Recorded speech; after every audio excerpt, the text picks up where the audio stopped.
Hi friends, welcome to Achanbala recipe. இன்றைக்கி ரொம்ப சிம்பிளான ஒரு ரெசிபி. கருப்பு கவுனி அரிசி வச்சு பாயாசம் செய்ய போகிறோம், கஞ்சி செய்ய போகிறோம்.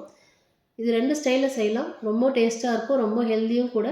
இப்போ 1 டம்ளர் அரிசி வந்து நான் நைட்டே ஊற வச்சு எடுத்து வச்சுருக்கேன்.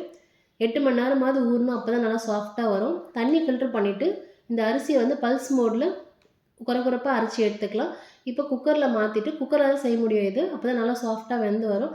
1 டம்ளர் அரிசினா 4 டம்ளர் தண்ணி விட்டுட்டு 4 விசில் கொடுத்து எடுத்திங்கன்னா நல்லா சாஃப்டாக வெந்து வந்துடும். இப்போ நான் எடுத்து வச்சுக்க தண்ணியோடு சேர்த்து 4 டம்ளர் தண்ணி விட்டுருக்கேன். கொஞ்சமாக உப்பு ஆட் பண்ணி குக்கரில் 4 விசில் கொடுத்து எடுத்தாச்சு.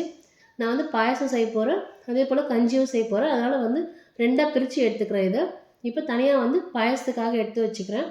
ஃபில்ட்ரு பண்ணி எடுத்து வச்சுக்க பால் வந்து நம்ம இது கூட ஆட் பண்ண போகிறோம் பாயசத்துக்கு. எப்படி செய்யறதுன்னு பார்க்கலாம். இப்போ கஞ்சிக்காக பாதி எடுத்து வச்சுருக்கோம் இல்லையா, அதில் வந்து தயிர், கெட்டியாக இருக்கிற தயிர் வந்து இது கூட ஆட் பண்ணிங்கன்னா ரொம்ப டேஸ்ட்டாக இருக்கும். புளிப்பில்லாத தயிர் ஆட் பண்ணிக்கோங்க, அப்போ தான் நல்லாயிருக்கும். இப்போ தயிர் இது கூட ஆட் பண்ணியாச்சு. கொஞ்சமாக சின்ன வெங்காயம் கட் பண்ணி இது கூட ஆட் பண்ணிக்கோங்க. தேவையான அளவு உப்பு ஆட் பண்ணிவிட்டு மார்னிங் பிரேக்ஃபாஸ்ட்டாக இதை எடுத்துக்கிட்டிங்கன்னா வெயிட் லாஸ் பண்ணுறவங்களுக்கு ரொம்ப ஈஸி, சூப்பராக இருக்கும். ரெசிபி வந்து பார்க்கறதுக்கு பெரிய ப்ராசஸ் மாதிரி இருக்கும், ஆனால் பட் சூப்பரான ரெசிபி, சீக்கிரமாக செய்திடலாம்.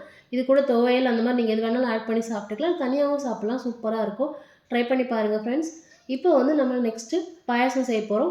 இதுக்காக நம்ம ஏற்கனவே வேக வச்சு எடுத்து வச்சுருக்க கருப்பு கவுனி அரிசி கஞ்சியை வந்து தனியாக எடுத்து வச்சுருக்கோம். இதில் வந்து வெறும் லைட்டாக உப்பு மட்டும் தான் ஆட் பண்ணியிருக்கோம். கூட இப்போ நம்ம தேவையான நாட்டு சக்கரை ஆட் பண்ணிக்கலாம். நான் வந்து 3 ஸ்பூன் நாட்டு சக்கரை ஆட் பண்ணுறேன். தேவையான பால் வந்து காய்ச்சின பால் ஆட் பண்ணணும்.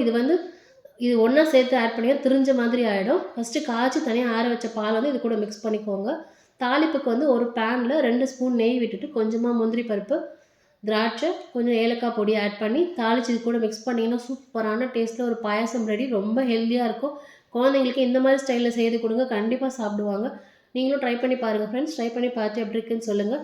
இதுவரை நம்ம சேனலை சப்ஸ்கிரைப் பண்ணலாம், சப்ஸ்கிரைப் பண்ணிக்கோங்க. தேங்க்யூ.